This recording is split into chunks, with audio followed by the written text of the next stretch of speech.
Ashputtel by the Brothers Grimm.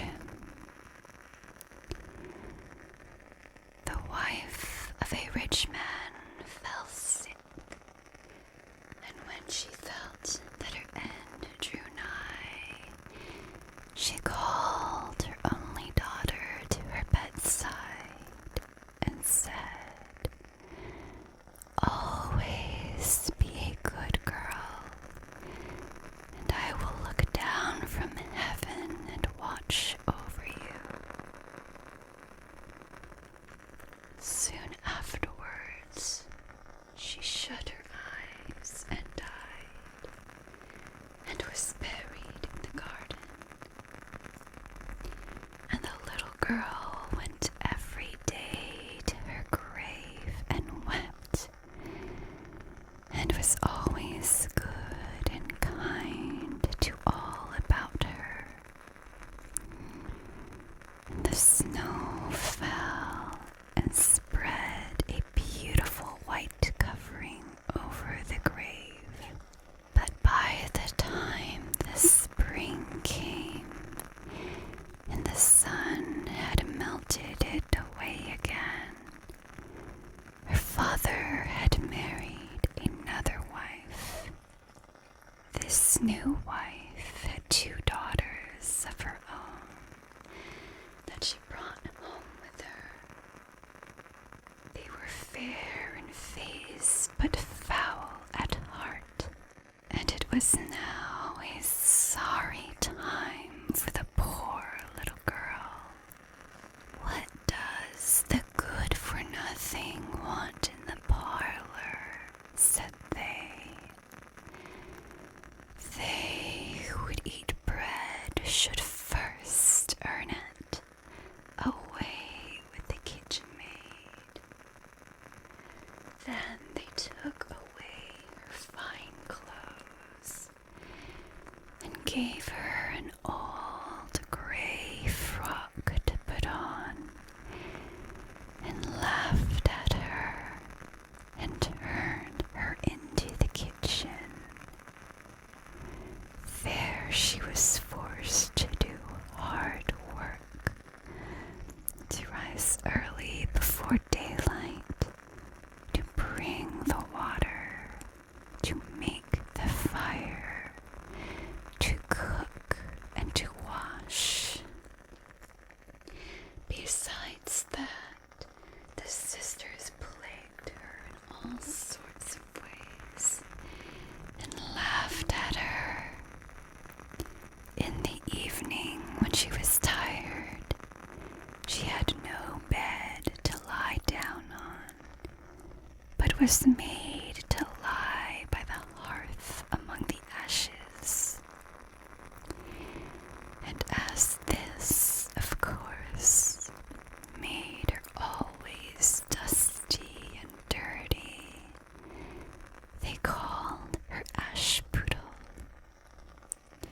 It happened once that the father was going to the fair and asked his wife's daughters what he should bring them. "Fine clothes," said the first. "Pearls and diamonds," cried the second. "Now, child," said he to his own daughter, "what will you have?"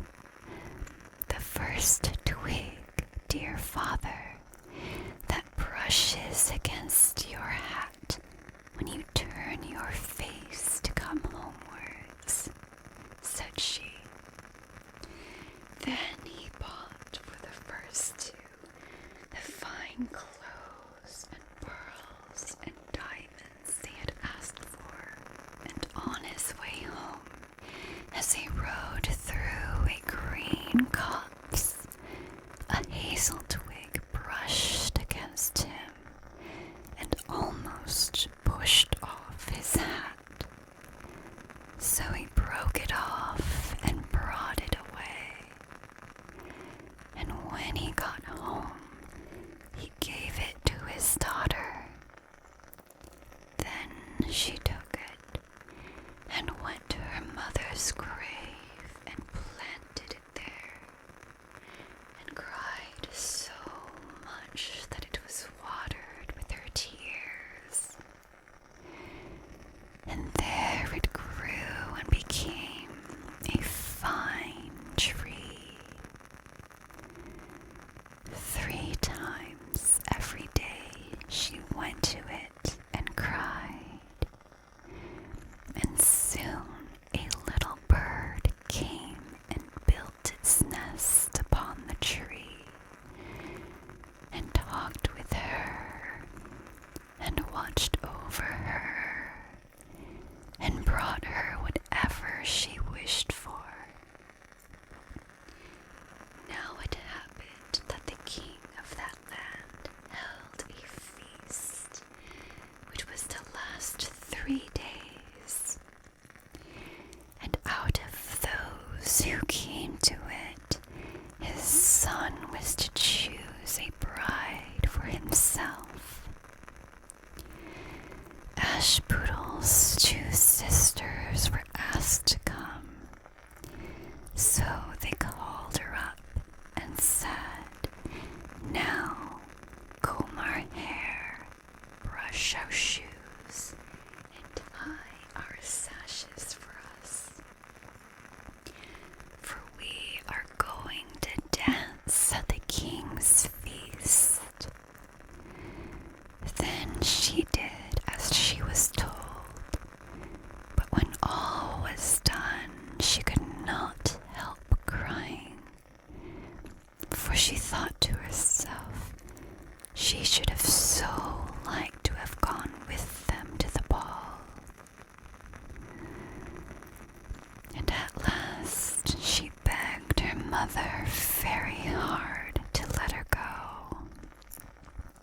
"You, Ashputtel," said she, "you who have nothing to wear, no clothes at all, and who cannot even dance, you want to go to the ball."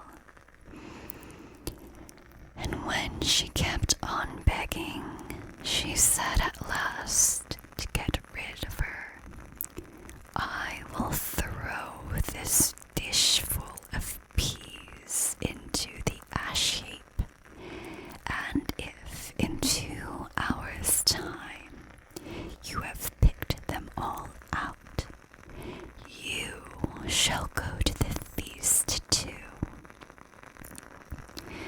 Then she threw the peas down among the ashes, but the little maiden ran out at the back door into the garden, and cried out, "Hither, hither through the sky, turtle doves and linnets fly, blackbird, thrush, and chaffinch gay, hither, hither, haste away. One and all, come help me quick, hasty, hasty, pick, pick, pick." Then first came 2 white doves flying in at the kitchen window. Next came 2 turtle doves, and after them came all the little birds under heaven, chirping and fluttering in, and they flew down into the ashes. And the little doves stooped their heads down and set to work, pick, pick, pick. And then the others began to pick, pick, pick. And among them all they soon picked out all the good grain, and put it into a dish, but left the ashes. Long before the end of the hour, the work was quite done, and all flew out again at the windows. Then Ashputtel brought the dish to her mother, overjoyed at the thought that now she should go to the ball. But the mother said, "No, no, you have no clothes and cannot dance. You shall not go." And when Ashputtel begged very hard to go, she said, "If you can, in 1 hour's time, pick 2 of those dishes of peas out of the ashes, you shall go too." And thus she thought she should at least get rid of her. So she shook 2 dishes of peas into the ashes.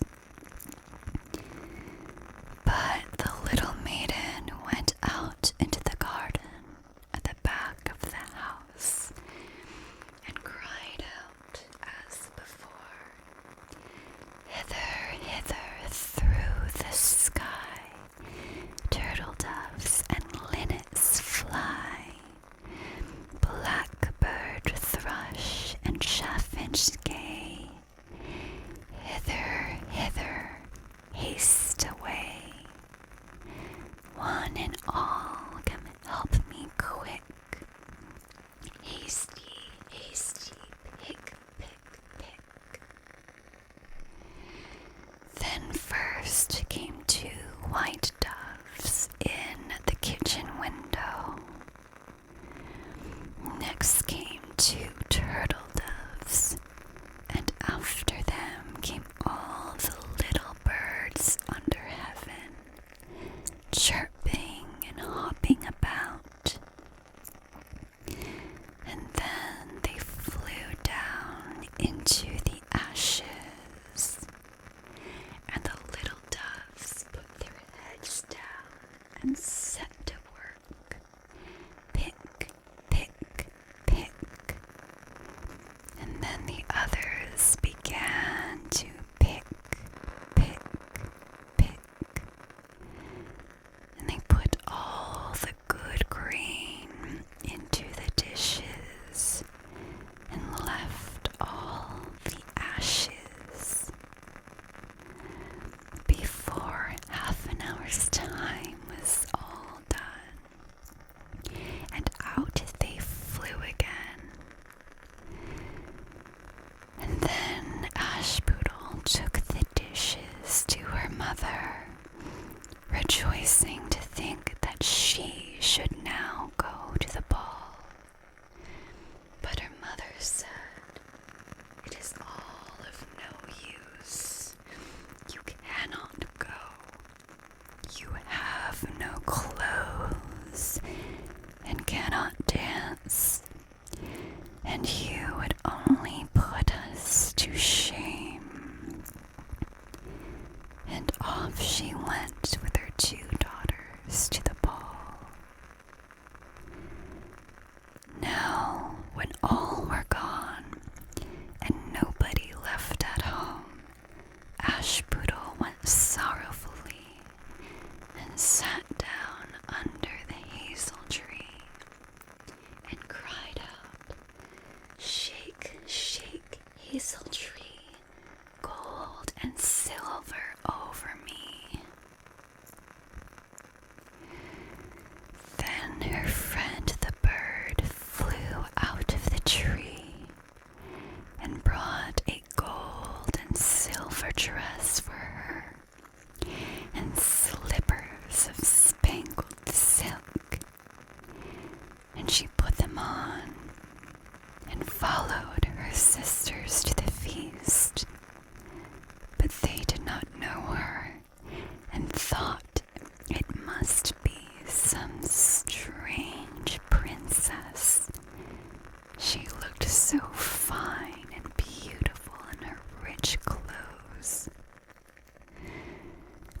And they never once thought of Ashputtel, taking it for granted that she was safe at home in the dirt. The king son soon came up to her and took her by the hand and danced with her and no one else. And he never left her hand. But when anyone else came to ask her to dance, he said, "This lady is dancing with me." Thus they danced till a late hour of the night, and then she wanted to go home. And the king's son said, "I shall go and take care of you to your home." For he wanted to see where the beautiful maiden lived. But she slipped away from him unawares and ran off towards home. And as the prince followed her, she jumped up into the pigeon house and shut the door. Then he waited till her father came home and told him that the unknown maiden who had been at the feast had hid herself in the pigeon house. But when they had broken open the door, they found no one within. And as they came back into the house, Ashputtel was lying, as she always did, in her dirty frock by the ashes, and her dim little lamp was burning in the chimney, for she had run as quickly as she could through the pigeon house and on to the hazel tree, and had there taken off her beautiful clothes and put them beneath the tree, that the bird might take them away, and had lain down again amid the ashes in her little grey frock. The next day, when the feast was again held, and her father, mother, and sisters were gone, Ashputtel went to the hazel tree and said, "Shake, shake, hazel tree, gold and silver over me." And the bird came and brought a still finer dress than the one she had worn the day before. And when she came in it to the ball, everyone wondered at her beauty. But the king's son, who was waiting for her, took her by the hand and danced with her. And when anyone asked her to dance, he said as before, "This lady is dancing with me." When night came, she wanted to go home, and the king's son followed her as before, that he might see into what house she went. But she sprang away from him all at once into the garden behind her father's house. In this garden stood a fine, large pear tree full of ripe fruit. And Ashputtel, not knowing where to hide herself, jumped up into it without being seen. Then the king's son lost sight of her and could not find out where she had gone, but waited till her father came home and said to him, "The unknown lady who danced with me has slipped away." must have sprung into the pear tree.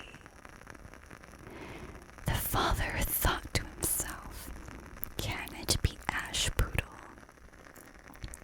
So he had an axe brought, and they cut down the tree, but found no one upon it. And when they came back into the kitchen, there lay Ashputtel among the ashes, for she had slipped down on the other side of the tree and carried her beautiful clothes back to the bird at the hazel tree, and then put on her little gray frock. The third day, when her father and mother and sisters were gone, she went again into the kitchen and said, "Shake, shake, hazel tree, gold and silver over me." Then her kind friend, the bird, brought a dress still finer than the former one, and slippers which were all of gold, so that when she came to the feast, no one knew what to say for wonder at her beauty.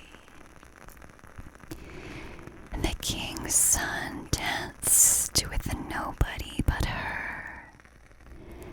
And when anyone else asked her to dance, he said, "This lady is my partner, sir." When night came, she wanted to go home, and the king's son would go with her, and said to himself, "I will not lose her this time." But, however, she again slipped away from him, though in such a hurry that she dropped her left golden slipper upon the stairs. The prince took the shoe and went the next day to the king, his father, and said, "I will take for my wife the lady that this golden slipper fits." Then both the sisters were overjoyed to hear it, for they had beautiful feet and had no doubt that they could wear the golden slipper. The eldest went first into the room where the slipper was, and wanted to try it on. And the mother stood by, but her great toe could not go into it, and the shoe was altogether much too small for her. Then the mother gave her a knife and said, "Never mind, cut it off. When you are queen, you will not care about toes. You will not want to walk." So the silly girl cut off her great toe, and thus squeezed on the shoe, and went to the king's son. Then he took her for his bride, and set her beside him on his horse, and rode away with her homewards. But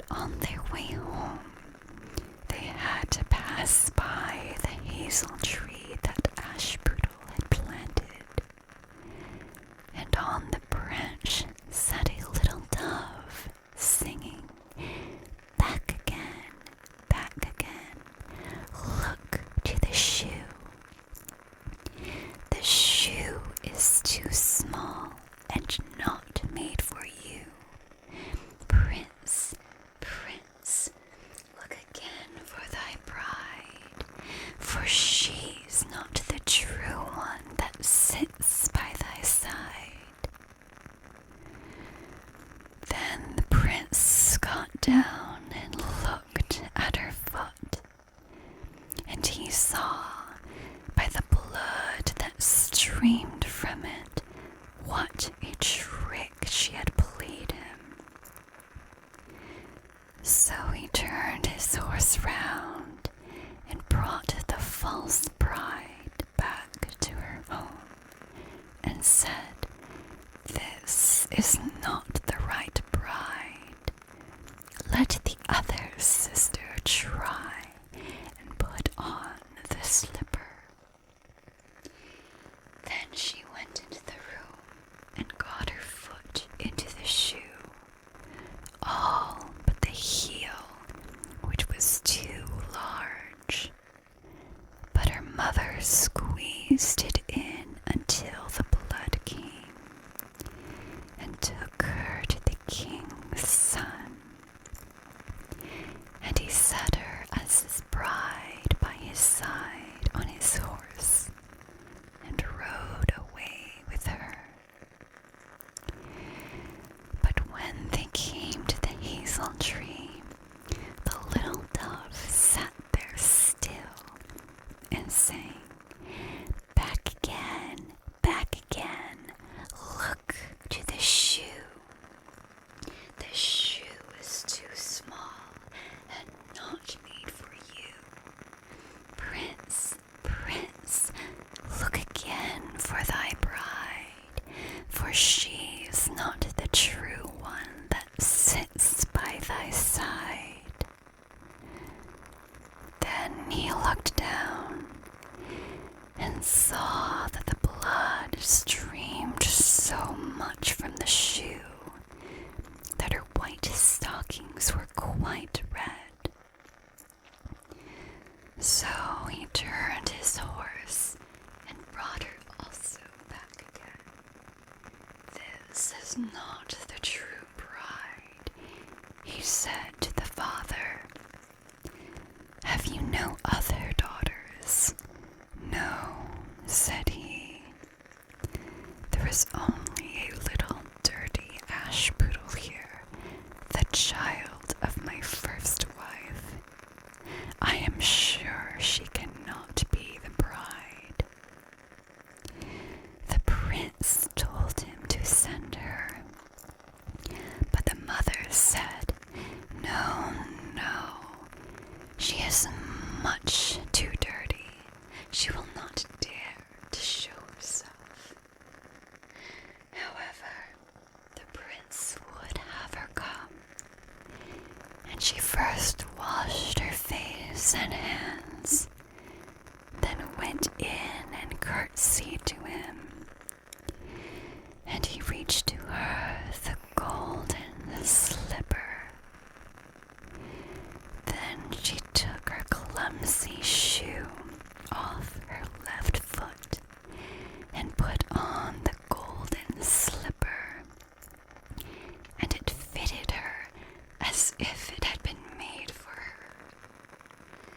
And when he drew near and looked at her face, he knew her and said, "This is the right bride." But the mother and both the sisters were frightened and turned pale with anger as he took Ashputtel on his horse and rode away with her.